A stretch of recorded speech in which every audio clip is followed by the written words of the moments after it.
Enjoy a weekend at Vedam, the paradise of peace.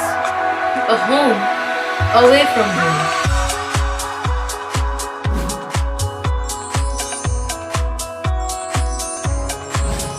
See yourself resonating with the nature. Vedam welcomes you to create your best memories. আপনি ভাবছেন আপনার সন্তানের শিক্ষার প্রথম ধাপ কোথায় শুরু করবেন? কোনো চিন্তা না করে চলে আসুন রথতলা বাবুগঞ্জ হুগলি বিবেকানন্দ শিশু শিক্ষা মন্দিরে। 60 বছর অতিক্রম করে ঐতিহ্য বহন করে চলেছে বিবেকানন্দ শিশু শিক্ষা মন্দির। নবতম সংযোজন 2 বছর বয়সী বাচ্চাদের জন্য প্লে গ্রুপ। যোগাযোগ সোমবার থেকে শুক্রবার, স্কুল কার্যালয়ে সকাল 8টা থেকে 12টা পর্যন্ত। 24শে ডিসেম্বর তারিখটি রামকৃষ্ণ ভাব আন্দোলনের ইতিহাসে একটি গুরুত্বপূর্ণ দিন। এই দিনটিতে স্বামী বিবেকানন্দ তার 11 জন পার্ষদকে নিয়ে হুগলি জেলার পুণ্যতীর্থ আটপুরে স্বামী প্রেমানন্দ মহারাজের জন্মভিটেতে ধূনি প্রজ্বলনের মাধ্যমে ত্যাগ ও সেবাব্রত গ্রহণ করেন। রামকৃষ্ণ মঠ ও মিশনের মূল ভিত্তি হল ত্যাগ ও সেবা। হাওড়া তারকেশ্বর লাইনের হরিপাল স্টেশনে নেমে প্রায় 40 মিনিটের পথ অতিক্রম করলে পৌঁছে যাওয়া যায় এই পুণ্যতীর্থে। 1886 সালের 19শে ডিসেম্বর এই হরিপাল স্টেশনে নেমেছিলেন স্বামী বিবেকানন্দ আটপুরে পৌঁছানোর উদ্দেশ্যে। আটপুরের ঐতিহাসিক ধূনি প্রজ্বলন অনুষ্ঠানের বিস্তারিত শুনুন আটপুর রামকৃষ্ণ মঠের অধ্যক্ষ স্বামী বশিষ্ঠানন্দ মহারাজজির কাছে। ধূনি প্রজ্বলন সম্পর্কে যদি বলেন। আমি রামকৃষ্ণ মঠ আটপুর থেকে বলছি। ভগবান শ্রীরামকৃষ্ণ দেব যখন কলকাতার কাশীপুর মঠে অবস্থান করছিলেন, সেই সময় তিনি স্বামীজিকে ডেকে, তখন তো নরেন্দ্রনাথ দত্ত, আমরা স্বামীজি বলে ডাকি, স্বামীজিকে তিনি কয়েকটা দায়িত্ব দিয়েছিলেন ওই কাশীপুরের ঘরেতে।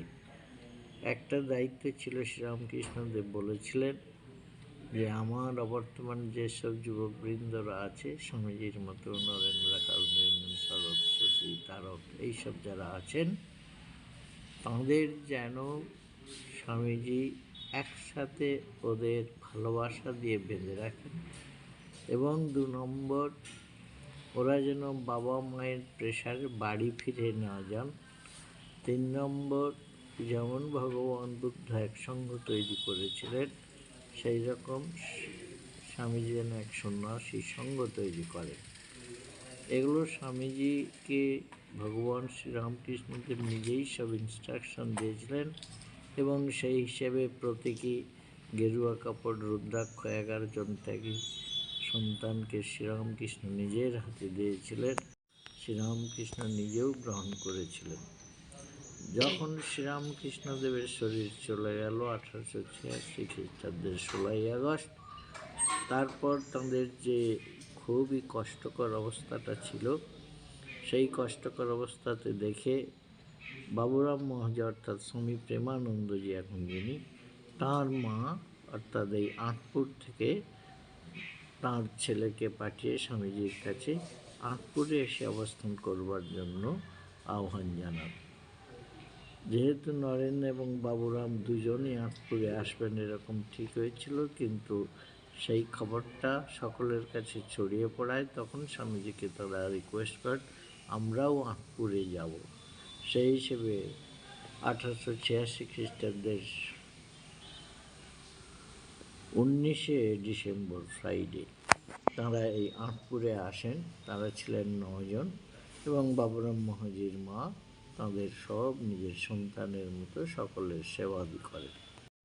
স্বামীজি যে দায়িত্বটা শ্রীরামকৃষ্ণদেবের কাছ থেকে গ্রহণ করে, সেই দায়িত্বের কার্যকরী করবার জন্য তিনি সবসময় সচেষ্ট ছিলেন, এবং শ্রীরামকৃষ্ণের জীবন তারা সেই আটপুরে প্রত্যেক দিন সন্ধেবেলা আগুন জেলে, ধূনি জেলে তাঁরা শ্রীরামকৃষ্ণের চরিত্র আলোচনা করতেন।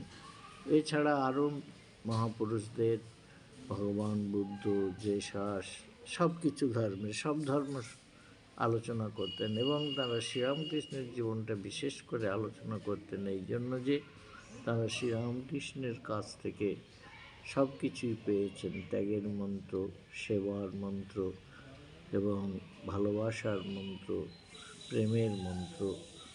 সেই হিসেবে তারা একটা সংঘবদ্ধ হওয়ার একটা সচেষ্টা তাদের সবসময়ই ছিল। স্বামীজি সেই জন্যে কানপুরে এসে সেইটা আরও দৃঢ় তাঁর মনে স্থান পায় এবং সেইটা দৃঢ়ভাবে 24শে ডিসেম্বর সন্ধ্যায় সকলে অনুপ্রাণিত হয়ে সকলেই সেই ধুনি জল অর্থাৎ সন্ন্যাসীরা একটা আগুন, পবিত্র আগুন,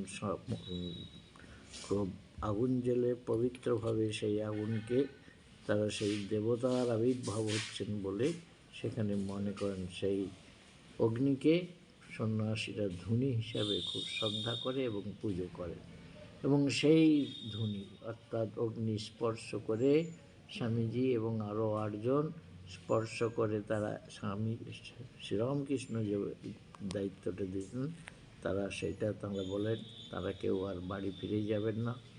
2 নম্বর, তারা এই জীবন ত্যাগ ও সেবার মন্ত্র নিয়ে শ্রীরামকৃষ্ণের পায়ে সমর্পণ করবেন এবং তারা শ্রীরামকৃষ্ণের নামে শ্রীরামকৃষ্ণ সংঘ বা শ্রীরামকৃষ্ণ মিশন এই নামে তারা একটি সংঘ স্থাপনা করবেন, যার মোটো হবে আত্মনমোক্ষার্থম জগদ্ধিতায় চ, অর্থাৎ বহুজন হিতায় বহুজন সুখায়। তাঁদের এই জীবন শ্রীরামকৃষ্ণের চরণে সমর্পণ করবেন। সেই হয়ে চলেছে পুরী, সারা বিশ্বে ফুটে উঠেছে রামকৃষ্ণ সংঘের শাখা। তো এইভাবেই আমাদের ধর্মীয় উৎসবকে এখনো পর্যন্ত আমরা এই পবিত্রভাবে সেই স্বামীজির সংকল্প দিবসকে আমরা পালন করে থাকি, যার উদ্দেশ্য হচ্ছে ত্যাগ এবং সেবা। এখন কদিনের অনুষ্ঠান হয় কি? 3 দিন আগের থেকেও হতো, এখনও তাই হয়। কি হয়? 24 তারিখে সকাল থেকে একবারে সন্ধ্যে পর্যন্ত ধুনি জ্বলে। আগে একটু রাত্রে অনুষ্ঠান হতো, যাত্রা, সেটা একটু এখন খরচ সাপেক্ষ হয়ে গেছে, সেই জন্য এখন সেটা করতে পারছি না আমরা। তারপর 26 তারিখ ওই রকম প্রোগ্রাম, সঙ্গীত, বক্তৃতা এসবটা চলতে থাকে। আর 3য় দিন ভক্তদের শোভাযাত্রা হয়। তারপর এবছর থেকে আবার সেই আগের মতোই নরনারায়ণ সেবা শুরু হবে। ওটা সবসময় নির্দিষ্ট আছে 26 তারিখ, 26শে ডিসেম্বর। এবছর হয়তো 10,000-এর মতো আমরা শুরু করব, কারণ এটা অনেক বেশি হয়। সেই জন্য অনেক দিন বন্ধ ছিল তো ওই করোনার জন্য, তাই আবার শুরু করা হবে। সারা বিশ্বেই আমরা পালন করে থাকি।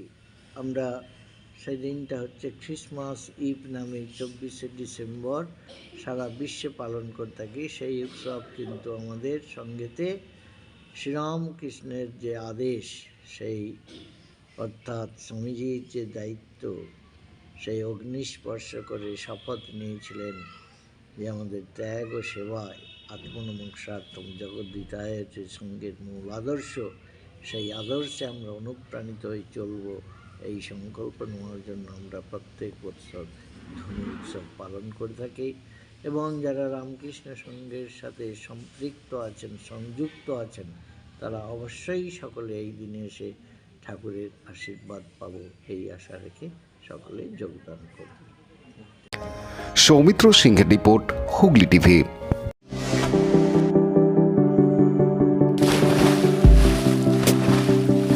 Fasten your seatbelts as you take a tour around your marine wonderland.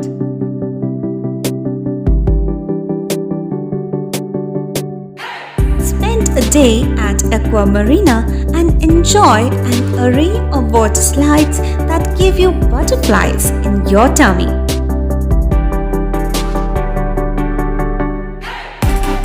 Aqua Marina is a holistic weekend destination for friends, family, and couples and offers magic to soothe your body, mind, and soul.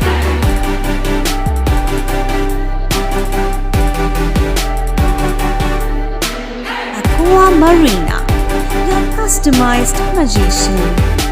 Welcome aboard and see the magic unfold. Like, share, subscribe করুন Hooghly TV. খবর এখন বুক পকেটে।